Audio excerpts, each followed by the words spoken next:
In the 17th century, a slave woman was accused of witchcraft. After receiving a beating from her master, she confessed. That confession sparked the Salem witch trials in Massachusetts. Later, people believed that she was just telling a story. Well, I can confirm, black girl magic does exist. I will admit that my seafood gumbo is a looking glass to another world. That's why I don't just share the recipe with anybody. When I grew up, they didn't have Barbies that looked like me, so I played with voodoo dolls. No one talked to us black kids. So I played with spirits on lonely playgrounds instead.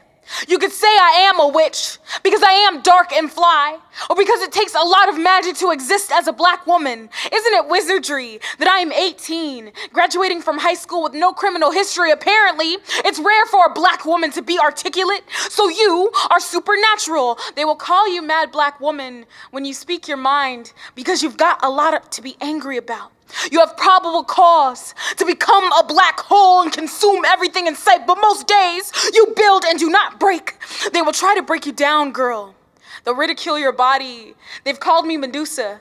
Go ahead, touch my hair without permission, but don't be surprised when my kitchen cuts you. You are not pretty for a dark girl. Don't listen to the noise. You have a smile that can hex an audience. Your charm is an art. That's why they never wanted to see you shine. They'll tell you you're impossible to love. They don't even want you to love yourself to them. You are a fetish, something to look at because you sparkle. Look at my token, black friend, trophy. They will put you on a shelf until it's not convenient. Tell you that glow is grime. Don't listen. Beauty comes in your hue. You are the shine they mistook as spit. They will call you queen while trying to snatch the crown off your head. Cast a spell, girl. And the next time they open their mouth, they will swallow their teeth when they see you cry. They'll say, you're tough, suck it up. The tissue box reads for white tears only, which goes to say you'll have to take care of yourself. Black girl magic is being okay after belting the chorus. Backstage, while the pretty white girl gets to show her face, they won't want you. Just your voice, not that black, never that. Ursula was obviously black. They featured her stealing voices in the movie, but in reality, they keep trying to sound like us. They want the growl we so easily access, but keep telling us to hush. They say, don't make a sound, even if that means you don't just get to breathe. Black girl, shut up. In fact, they will try to kill you, then say it was your fault. Call it sacrifice or suicide. You aren't worth a protest because black men are the only ones worth a riot. You may get a hashtag, but no promises. Being black may feel like a curse, but it's a gift. You've watched as they've abracadabraed away the east side and you're still here. Black girl magic is living in places like Austin, Texas, with a declining black population, which is a testament to your greatness. Black women, glow up. We don't give up, girl. Stop apologizing for being black. Stop apologizing for being bold. Believe you are the first wonder of the world and rise. You don't have to see it or believe it, but I am magic. Understand this. You don't have to show them your sorcery. You just have to survive and stay strong like they don't want you to be. Black girl, you don't die. Black girl, you don't die, you thrive, and that's its own kind of magic. Hi, and welcome back to Coffee Break with Candace. I'm your host, Candace, coming to you from Austin, Texas. You just heard our guest perform Black Girl Magic. Amazing. Our special guest today is a poet, and she was recently named the 5th female poet in the world. She's also an author, and she has written a book entitled Say It With Your Chest. I always kind of get puffed up when I say that. I feel very proud. And she recently graduated from high school. Please welcome my special guest, Shasparay. Welcome to the show, Shasparay. Hello, great to be here. Thank you. Great to have you here. Let me just ask you, where did that Black Girl Magic come from, honey? That is amazing. Thank you. It actually is a poem that comes from a different poem I have. There's one line in a poem I have called In This Shade. Mm-hmm. And I say, my black girl magic will swallow you whole. And everyone loved that line. So I took that one line and wrote a whole poem about black girl magic and, just staying true to yourself. Wow. So how did you get started writing poetry? Well, I actually just saw a YouTube video one day of slam poetry, and I was like, what is this? So I kept watching videos, and I had always done like oral interpretation, UIL, and I had always written short stories but never finished them and stuff like that. And so when I saw this poetry thing, I was like, oh, I can do that. And it's a way to tell a story without, having to take a book worth. So I like that aspect, and I like the competitiveness of slam. So it was for me, and when I discovered it, I went from there. Wow. So for those of us maybe who don't know, what is slam poetry? Okay, so slam poetry is like a talent show, but only with poetry. It's original work, so a group of poets come together and they compete against each other with their original poems. There's no musical accompaniment, there's no animal acts, there's a lot of rules.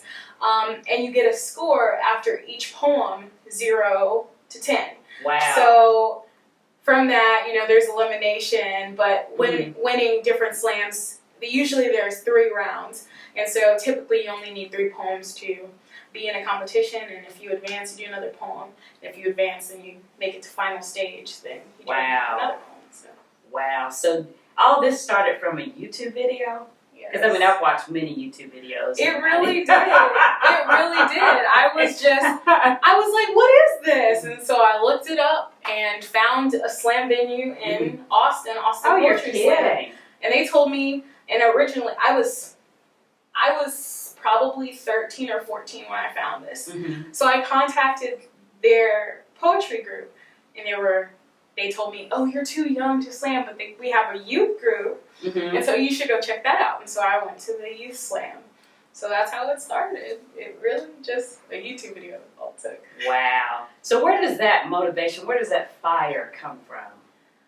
I just think it comes from inspiring people, wanting to reach people in different ways, and just sharing art and connecting. I think that's why I'm in it, and I think that's why I keep going, even when it's hard, and even when the spoken word community is dramaful or anything like that. I think reaching that one person who came up to you and said they needed your poem, that's what's really important to me, and that's what helps me and motivates me to keep sharing my art. So growing up, who inspired you? My Nana was a big supporter of me. I lived with her for most of my life, and so when I started, I always did UIL, and I always won, and I did theater a lot. And so she was always supportive of that. She would take me places, and when she was the one who took me to the first slams, because I didn't drive at 14, so every month I was like, can we go to this slam? I'd have to get better grades. It actually motivated me in school, because she wouldn't let me go to the poetry slam if I didn't have good grades. So I was like, I made A's. Can we go? Yes. Okay. Yeah, so that's how it went. And so she took me and really helped me cultivate my spirit. And so here I am today because of that support. And, she said I could do it. So. Oh my gosh, that's so incredible. Tell us about some of the competitions you've participated in. Okay, so I was in Women of the World Poetry Slam, which is the slam festival that I got the title of the 5th ranked female poet in the world. And then I also have done Texas Grand Slam. I've done Southern Fried, which is a regional, Southern regional slam where Southern states come together for gumbo and goodness. It's great. And and I'll also be this August. I'll be competing for the first time in National Poetry Slam, which is the big. Everyone goes through this if you're a slam poet, and it will be my first time. I actually just started qualifying for a lot of these slams because I just turned 18. So originally I couldn't participate in Women of the World or NPS, but now that I'm 18, I've arrived. And I can go. And I've also participated in Brave New Voices last year. The group I went with, Forthright, we made final stage, which is a big deal out of a whole lot of teams who work really hard to get there from all over the world. And it was really great. 4 teams make it to final stage out of 54, I think. So it's something like that. It's something like that. Yeah, there's semi-finals, and it's a lot of work. So to get there was amazing. Wow. So now, how do you prepare for a poetry slam, for a competition? What's your regimen? Tell us about I it. think I spend most of my time picking out the outfit. Oh my gosh, really? Which Yes. is important. I will not lie. Well, That let me is tell important. you, presentation is everything. You have people who are judging you. So they're not just going to judge you on your poetry. Mm-hmm. We like to think that, but it's not true. Mhm. Presentation is everything. The way you show up. Absolutely. If you show up with confidence, if you look nice, people are automatically going to think your poem is good. And, I mean, you might not match up to that sometimes in their mind, but at least you came with that confidence. And so I pick out my outfits. I'm like, no, I can't wear that. I already wore that. They know I wore that. I wore that. So I spend most of my time picking out my outfit, but I do something called Italians. Italians are, I don't know why it's called this, but under my original coaching, we'd have to look in a mirror and recite our poem really fast, like in half the time that we would usually do it. Oh, wow. It's a memorization technique, and also like you looking at yourself, like looking into your own eyes and reciting the poem, that's the biggest distraction you can have. I've also had to do it where I'm looking face to face in someone else's eyes and we're both running a poem. That's really hard. Oh my goodness. And you have to get through that, or you have to start over. And you can't stop until you've done your poem all the way through. Wow. Without mess ups, because if you mess up, they make you start over. Oh my gosh, that's crazy. Yeah, those are techniques you learn to just, stay in it, stay in your poem, like no matter what happens, because babies cry at performances, people scream, people snap, so you have to really be focused. You can't slip up. Wow. Drop the ball. Yeah, we don't want that to happen. No. Yeah. So what was it like for you the first time you presented one of your poems, original poems, to an audience? Okay, so I performed at this youth poetry slam for the first time. And I got on stage and I was like, I'm about to win. I'm so good. And then I got on stage. I was nervous, shaking, and I started crying. Like not even halfway through the poem. Really? I didn't get through half of it. And everyone was like, keep going, baby, keep going. Aww. And it was really like supportive, and I never felt that support. So I was just crying, like crying, bawling. But everyone was like, of course I didn't make it to the next round. The judges were like, 5. But, I got a 10. I think that was sympathy points. But it was like, and so, but then the community encouraged me to come back, and that's why I came back. And I think I was hungry to be better, and that's why I kept doing it. Oh, so at first I was like, I'm not good at this, so I'm never going to do it again. And my nana was like, And everyone else encouraged me. So I kept coming back, and I just got better and better and better in practice, so. The first one was hard. Yeah, but you did it. Yeah. And you, like you said, maybe it didn't go like you hoped it would, but you got back up and you kept going. Because I think you even said that in your poem. Yeah, that black women glow up, they don't give up. Like yes, I heard everything you said of that. That resonated with me. And I have nieces that are, younger, 12 and 9, and that's what they need to hear too. Yeah, and I really wanted to talk about some social issues, but I also wanted to give encouragement and talk about you are powerful, you are magic, you can do whatever you want to do. Absolutely. And so I think that's where that poem came from, and and it hit there. So. Well, what social issues do you get fired up about? What are you passionate about? Whew, okay. You're about to get me started. It's early in the morning. We got coffee. Okay. See, that's what I'm talking about. That's why we do this. So, I'm very particular. I'm an ally in the LGBT community. I'm very passionate about Black Lives Matter and just that movement, and just I also am very passionate about art activism. So art activism is changing people's perspectives through art. So a lot of the times I perform in predominantly white spaces where the people there are not necessarily very open to the things that I talk about, but through art and the message and through poetry, they're able to connect and see and maybe change their perspective, or they're just mad when I leave. I love it. Or they're just mad, and at least they heard, putting people of color in situations like that, it's powerful in itself, and just being in those spaces, and I get invited to those spaces. So, wow. Just being that voice that's really powerful to me. So, I don't know. No, I think it's amazing. Like, where does this maturity, where does this spirit, you're 18. I remember 18, and I was not this together. I'm just going to tell you. Where does that come from? Well, I had to grow up fast. A lot of things have happened to me. I'm a sexual assault survivor, Mm-hmm. Oh, and it actually was really why I needed poetry. Mm-hmm. But that had taken a lot of my childhood away, Mm-hmm. and so here I am dealing with things that unspeakable. No one should have to go through, but at such a young age.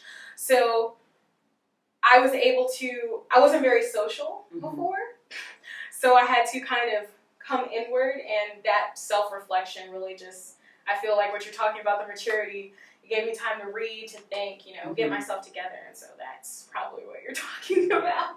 Wow, it's powerful, and you're such a bright light. Like, you just light up this room, and so so know that I'm a supporter, and know that keep doing what you're doing because you're changing the world. So yeah, without question. So a couple of things that I wanted to ask you, like your favorite word, and then tell us why it's your favorite word. Okay, so my favorite word has to be, it used to be loquacious, because... Really? But my favorite word has to be formidable. Wow. Okay, tell us why. Because I feel like that sums me up in one word. That sums up what I aspire to be always in my life, and what I want other people to feel like they have. I want them to feel that fire within themselves, and I feel like that's what formidable is. Wow, that's awesome. And the other thing is, I Googled you. And so, nothing What'd bad. What'd you find? All I saw was competitions win, Miss Juneteenth, like a million amazing things. But what was cool is that there's only one Shasparay, which we knew already, because no one is like you. You're pretty amazing. But literally, there's no one else in the world named Shasparay. No. So we don't want anyone else to be named Shasparay, right? No. My mom used to tell me there was a patent on my name, so anyone told me, "Oh, I want your name," I'm like, "Oh, I have a patent on my name, so you can't really name your kid." But then when she heard me tell someone else that, she was like, "Baby, your name ain't patent. Stop telling people that." So I was like, "Oh, okay, I'll quiet down." That's so awesome. Yeah. She's like, I didn't know. No, because no, I don't even know if you could do that. That's awesome. But if I can pat my name, I will. Like, girl, I tell you, you should. If you can do it, I would. Yes, because hopefully it will be a brand when Shasparay. Yeah. Everyone tells me it sounds like a very expensive drink, and I'm like, oh. I mean, it just, to me, it's light and beautiful. I mean, yes, let's do it together. Shasparay. That's awesome. That sounds that's what I'm talking about. Like, yeah, seriously. Yeah, my I actually I speak sign language, if that's how you say it, and my sign name is Shasparay. See, and this is Shakespeare down here. This is Shakespeare because, Shakespeare.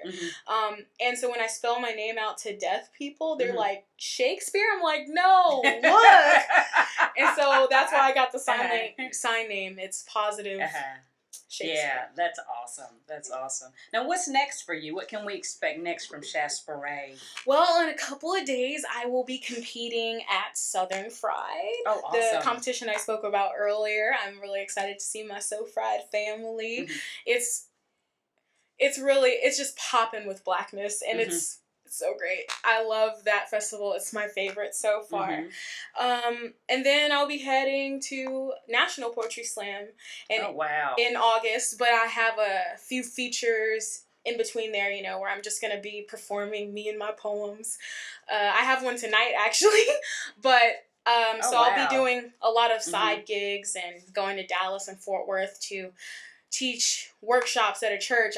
I'm doing a lot this summer, a lot of traveling, so it should be fun. And I'm also doing ACSO, which is the NAACP youth competition. It's academic collegiate, and there's also talent in it, so I'll be doing that. in 2 categories. I won last year, and so I'm hoping to get my title back and probably take a few more. So. Oh, that's so incredible. Wow. So now how can we find Shasparay? If we want to grab your book or we want to book you for an engagement, how do we get in touch with you? Okay, so you can contact me at shasparraybooking@gmail.com if you're trying to book me. And I have Facebook all under my name and other social media sites that you can follow me at. And I am getting a website together and doing all that. I'm going to have new merchandise, maybe a new book. We'll my see. goodness, really? Yes, ma'am. Wow. Maybe. We'll see. It's in the works. But yeah, so all that. I actually just had my first international sale. Oh my goodness. A guy from Germany contacted me on Facebook and asked me for 5 books, and I was, of course, ecstatic. He actually told me my TED Talk was out because no one notified me. I had no idea. I actually watched it. I thought it was incredible. Are you serious? You didn't know? I didn't know. No one told me. So he was like, "Hey, I watched your TED Talk," and I was like, "Oh, thanks for." I Googled my name and found it. I was like, "Oh, thanks for letting me know." But yeah, so it's all awesome. So anyone who's trying to reach me, I'm not far. The interwebs and stuff. Cool. So, and look here. Look what we have. Oh my. What's that? What is that? What is this? Say it with your chest. I think this is your book. Yes. So, of course, if you would love to get a copy of this, which is incredible, shasparraybooking@gmail.com, and they can get hooked up with you can get 100 copies, honey, if you want to. You really can. Yes. I mean, you could. Yes, you want it. 1,000. Like we support this girl here at Coffee Break with Candace, and we want you to do the same. Oh, like I said, you're doing amazing things. Keep up the good work. Thanks. So yes. So thank you for tuning in today. Thank you for having me. Oh, you're welcome. Thanks for hanging out with us at Coffee Break with Candace. We look forward to seeing you next time. Again, shasparraybooking@gmail.com. Have a great week. We have guests coming up next week and the week after that you're going to want to see, you're going to want to hear. So we'll see you soon. Take care.